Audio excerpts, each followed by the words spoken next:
About a century ago, William James published a series of lectures titled The Varieties of Religious Experience. This was a landmark event because he introduced a radical new approach to the study of religion.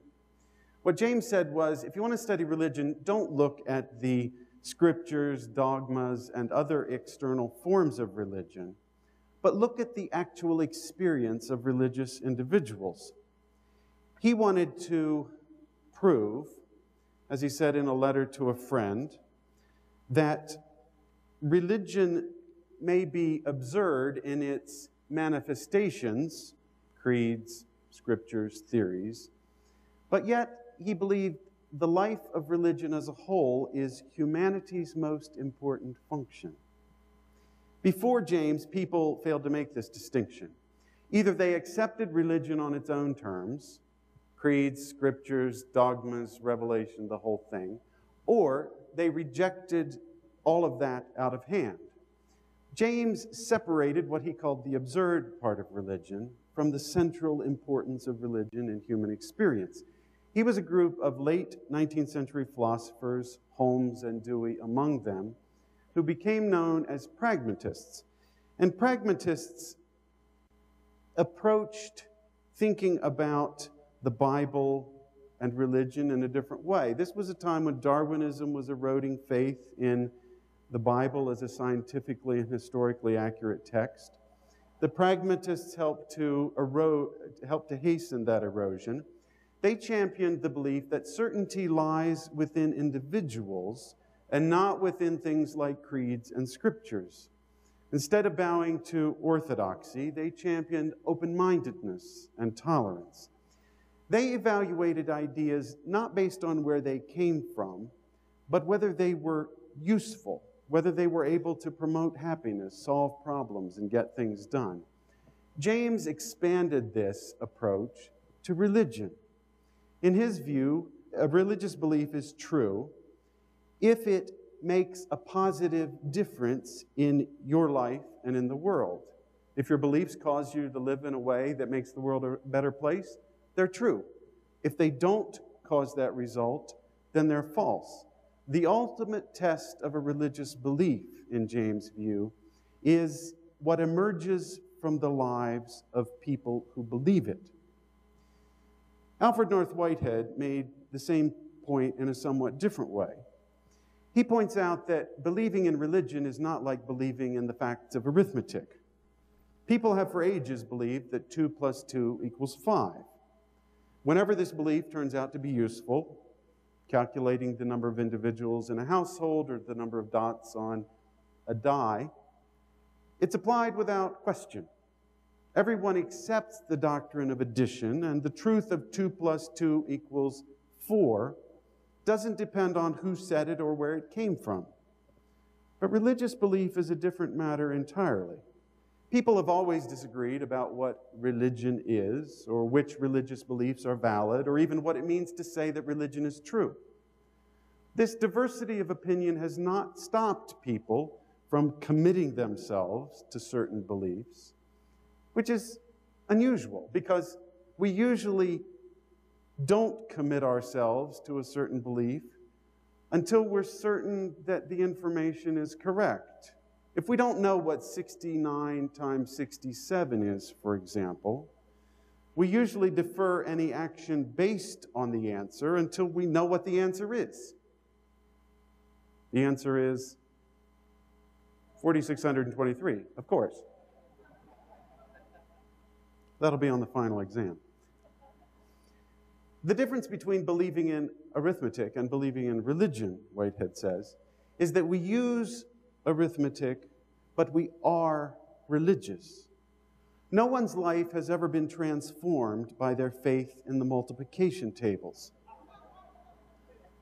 But transformation is the point of religious belief. The point of religious belief isn't simply to affirm that something is true. It's to make yourself a better person and your world a better place. It's to develop a character, to transform your inner life by the force of your beliefs. Within this context, the idea that faith isn't about affirming that certain things are true, but it's about transforming our character and making ourselves and our world a better place. What exactly do we mean by faith?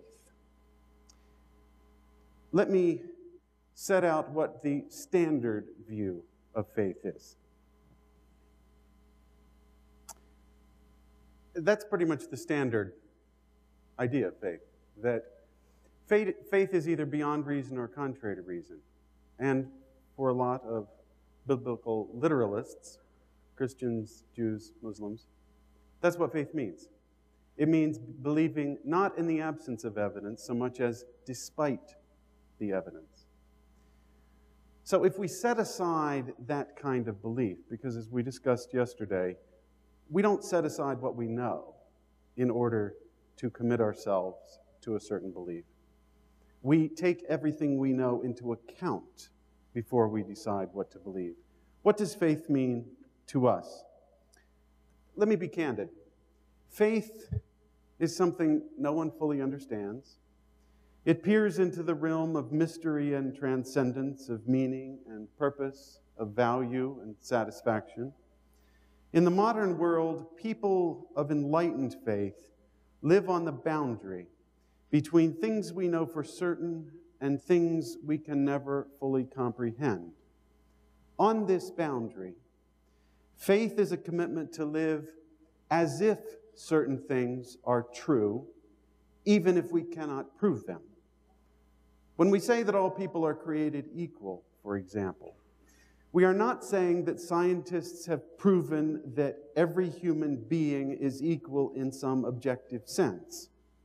Rather, we are committing to live as if equality is a universal truth. The important thing is this: if some aspect of our faith is proven false, it must be abandoned.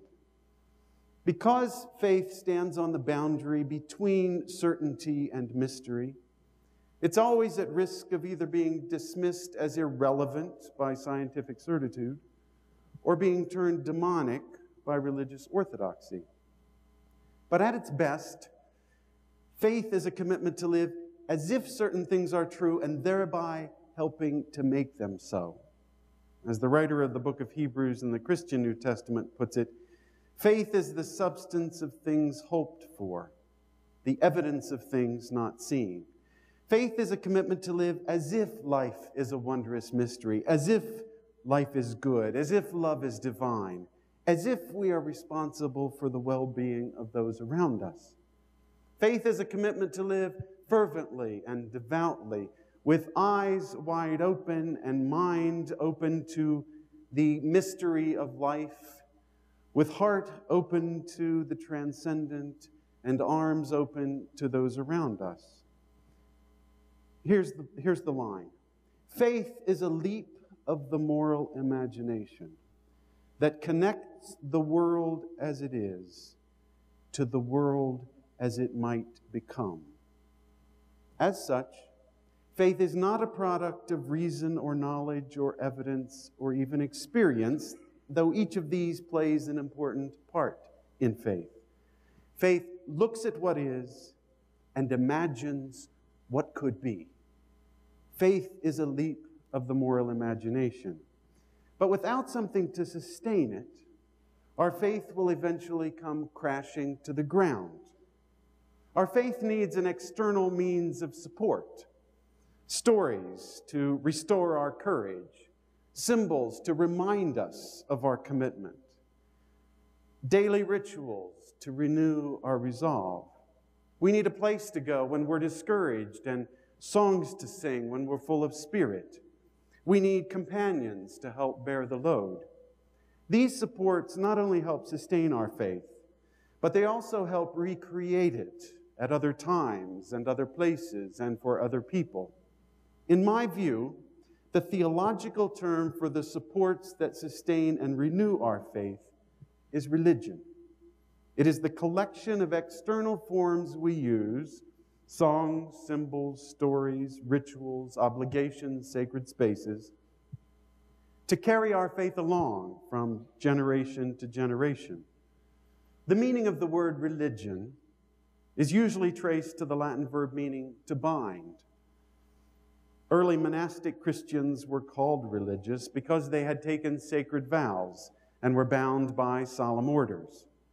This early form of the word religion suggests that religion is a way of life. Faith is a commitment from within that is sustained and renewed by the way of living we call religion. That's why we call it the practice of religion.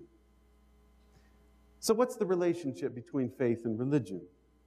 Don't religious songs and stories help awaken faith in the first place?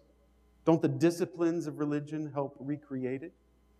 To suggest that faith can arise apart from religion is like saying music can exist apart from composers, notes, musicians, and instruments. In both cases, the truth is a little more complicated than that. A couple of years ago, Holly and I attended a workshop on the neurobiology of enlightenment, led by Gesner Geyer of Harvard.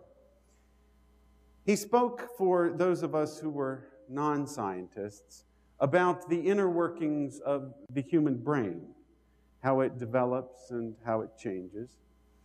For those of a more scientific bent, he talked about enlightenment. It was a primer on enlightenment, a term he uses for the combination of insight and transformation that we often associate with religious experience. These two areas overlap in a field, it's an emerging field known as contemplative neuroscience, which integrates brain research with mindfulness meditation. In case you're interested, the best recent overview of this new field is a book by Daniel Siegel titled The Mindful Brain. But for our purposes, the weekend yielded a couple of key insights. One is that our brains are pattern-seeking mechanisms. Wherever possible, our brains revert to established patterns of thought, feeling, and action. To a brain, the old ways are always best. That's why it's fiendishly difficult to change entrenched habits and behaviors, because we literally have to change our brains to do so, rewire the synapses, create new neural nodes, and establish different pathways. And our brains resist such change, even though we now know that continuing use of ingrained neural patterns allow our brains to atrophy and eventually to shrink. What causes our brains to thrive? It turns out that change and challenge are the main catalysts for neurological development. Ironically, our brains cannot be changed merely by adding new information or knowledge. What is required is new behavior, a new way of living. This is where religious disciplines enter the picture. Over the past decade, researchers have been studying people who practice mindfulness, the deep form of awareness developed through disciplines such as meditation and prayer. What they found is that mindfulness literally changes the human brain. It's especially effective in developing the brain's capacity to experience happiness and fulfillment. In other words, the ancient sages who counseled us to practice the disciplines of attentiveness and gratitude knew what they were talking about after all. Enlightenment isn't the process of learning new ideas. It's the discipline of following a daily spiritual practice.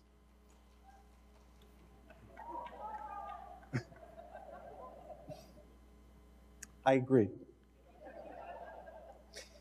But if the way of living we call religion and its associated spiritual practices can sustain and renew faith, it can also have the opposite effect. The various external forms of religion can become rigid and coercive, an end in themselves. When this happens, religion becomes a barrier to faith and an obstacle against it. For this reason, religion itself must continually be renewed. And there's an interesting story told by Eamon Duffy, who's a professor of history at Cambridge University, about the early days of the Christian tradition. In the early days, Christianity, which is a religion of the book, as we call it, Judaism, Christianity, and Islam all have a book, a sacred scripture, that are the focus of their sense of authority and revelation. But it also describes, the phrase a religion of the book also describes the importance of a material object in the history and practice of these three traditions. To us, a book is something printed on both sides of sheets of paper, stitched in bundles between protective covers. But in the ancient world, Duffy says, a book was a long scroll made of papyrus or parchment. Even today, this is the form in which the books of the Hebrew Bible are read in synagogue worship. For people of the ancient world, scrolls symbolized value and permanence. Flat pages were for writing things that were trivial or ephemeral, the kind of things that you write on the refrigerator door. In fact, our modern book form, known as the codex, evolved from the ancient equivalent of a stenographer's pad. This codex, the Leicester Codex, is the one that Bill Gates recently bought at huge cost, a very famous codex. But these codices are stacks of wooden tablets covered with wax and bundled with string hinges. You could jot down information on these wax tablets, and when it was no longer needed, the wax could be heated and smoothed out, and the tablets reused. These bundles of flat pages could also be written on with soluble ink that could be washed off and used again. To inscribe the words of Holy Scripture on such jotting pads, Duffy declares, would demean its sacred character and authority. But this is the interesting point. The early Christians deliberately chose the form of the codex to record their sacred scriptures rather than the scroll. Historians suggest two possible reasons for this. One may have been to distinguish Christianity in a visual way from its Hebrew origins, like teenagers who dress differently from their parents. But the other more intriguing reason is that the foundational texts of Christianity were what Duffy called sacred stenography, a living transcript taken from the testimony of the first witnesses. By placing these statements in codex form, early Christians suggested that the story of their faith was an ongoing chronicle. In the future, the stories and teachings could be amended, even revised. Shannon Bernard, who for many years was the minister of White Plains Unitarian Church in the New York Metro District, she tragically died a couple of years ago. Shannon used to always say that you should keep your scriptures loose leaf, which is what evidently the early Christians did. So it's an interesting question to think, if your scriptures were loose leaf, what would be in them? This paradigm-shattering insight was lost, obviously, in the eventual battle among Christians to make their scripture just as definitive and authoritative and permanent and inerrant as the Hebrew scroll. But the insight, I believe, remains valid. In a changing world, people of authentic faith must keep the book of religion open. The goal is for the form of religion without to enliven the substance of faith within. If the form of religion becomes an end in itself, then faith becomes demonic. But for many of us, the challenge lies at the other end of the spectrum.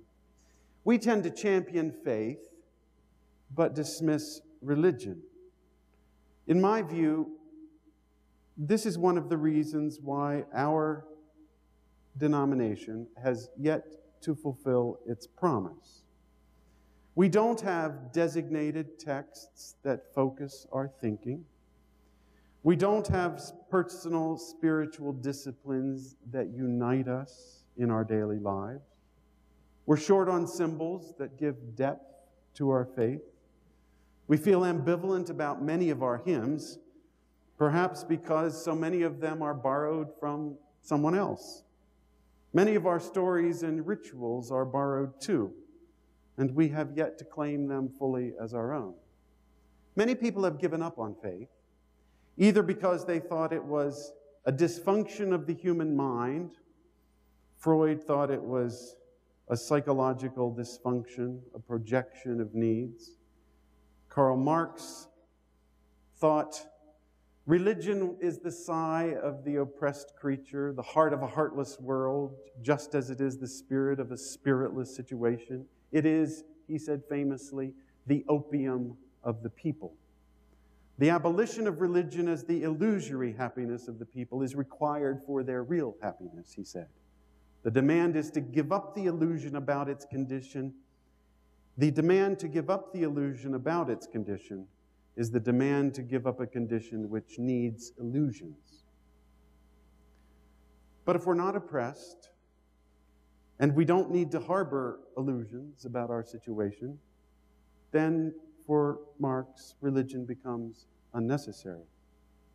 Daniel Dennett, in a more modern version of this argument, suggests that religion is what we do with our ignorance.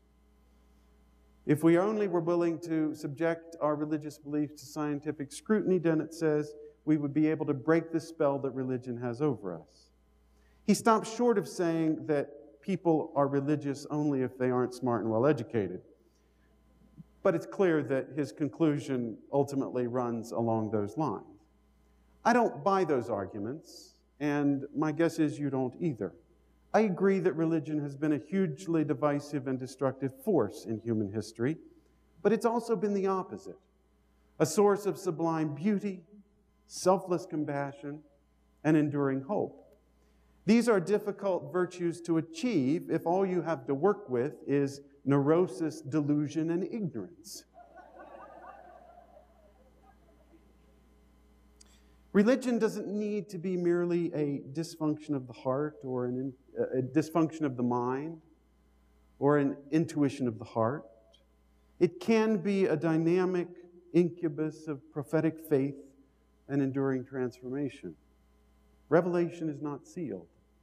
The book of religion remains open. So let me make 3 final points about religion, at least at this point. The first is, as I mentioned yesterday, that some religions are better than others. The 19th century abolitionist and feminist minister Thomas Wentworth Higginson insisted that in comparing religions, great care must be taken to consider the best elements of one with the best of the other, and the worst with the worst. This principle does not mean that all convictions and beliefs are thereby equal. Our commitment to universalism is taken by some to mean that any conviction that is sincerely held is a good conviction, and therefore cannot be criticized or rejected. This simply is not true. In its original form, universalism was a statement about the goodness of God, not about the goodness of humanity or human belief.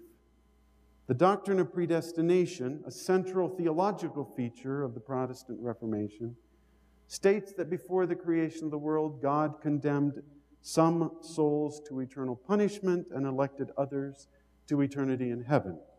Our Universalist predecessors replied correctly that a good God would not do such a thing, damn people to hell before the universe even existed. These days, I invoke the Universalist strand of our heritage by saying that all creation shares the same destiny. Unitarian, we all come from the same source.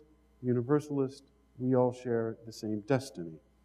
But this does not mean that all human beliefs and commitments are equally good. It requires what I call a prophetic universalism, which insists that all of us are children of God and thereby have the capacity for good.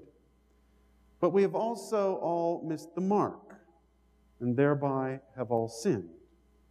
How do we decide which beliefs and commitments are better than others? The test is what goes out from our lives as a result of our faith. The issue of religion. The second point about religion is that religion is something in particular. George Santayana once said that the attempt to have a religion without having a particular religion is like trying to speak without speaking a particular language. People who move from one religion to another, he said, often retain what he called a neutral residue of belief, which the traveler may regard wrongly as the essence of all religion. Yet upon careful examination, he says, this essence proves to be nothing but the vestige of former beliefs. There is no such thing as religion in general. There are only particular religions, each of which has its own symbols, stories, rituals, and obligations. Every living and healthy religion, Santayana concludes, has its own special and surprising message. The vistas it opens and the mysteries it propounds are another world to live in. And another world to live in, whether we expect ever to pass wholly into it or not, is what we mean by having a religion. In the words of our closing song yesterday, it's where the boulevard of broken dreams ends. And finally, religion is a way of life that happens within a community of faith. As I put it, you can be spiritual by yourself, but you cannot be religious outside a community of faith. Faith is a leap of moral imagination that needs to be sustained by the way of living we call religion. And that happens within a community of faith. The theologian Paul Tillich said that our moral imperative is to become a person in a community of persons. In the same way as one cannot be a citizen without being a citizen of a particular country, so Tillich insists that one cannot fully be a person without being a member of a community. At my installation as Senior Minister of All Souls in New York, Diana Eck, who's a professor of comparative religion at Harvard and one of the leading experts about religious diversity in our nation, said about Unitarian Universalism that we are the church of the new millennium, that we have what it takes to unite the diversity of religious traditions in our nation and to weave together a new fabric of belonging. I believe her. I believe that we have the potential to be the church of the new millennium. And I, for my part, hope that we can seize this opportunity to be a force of unity and healing in a world that so desperately needs both of them.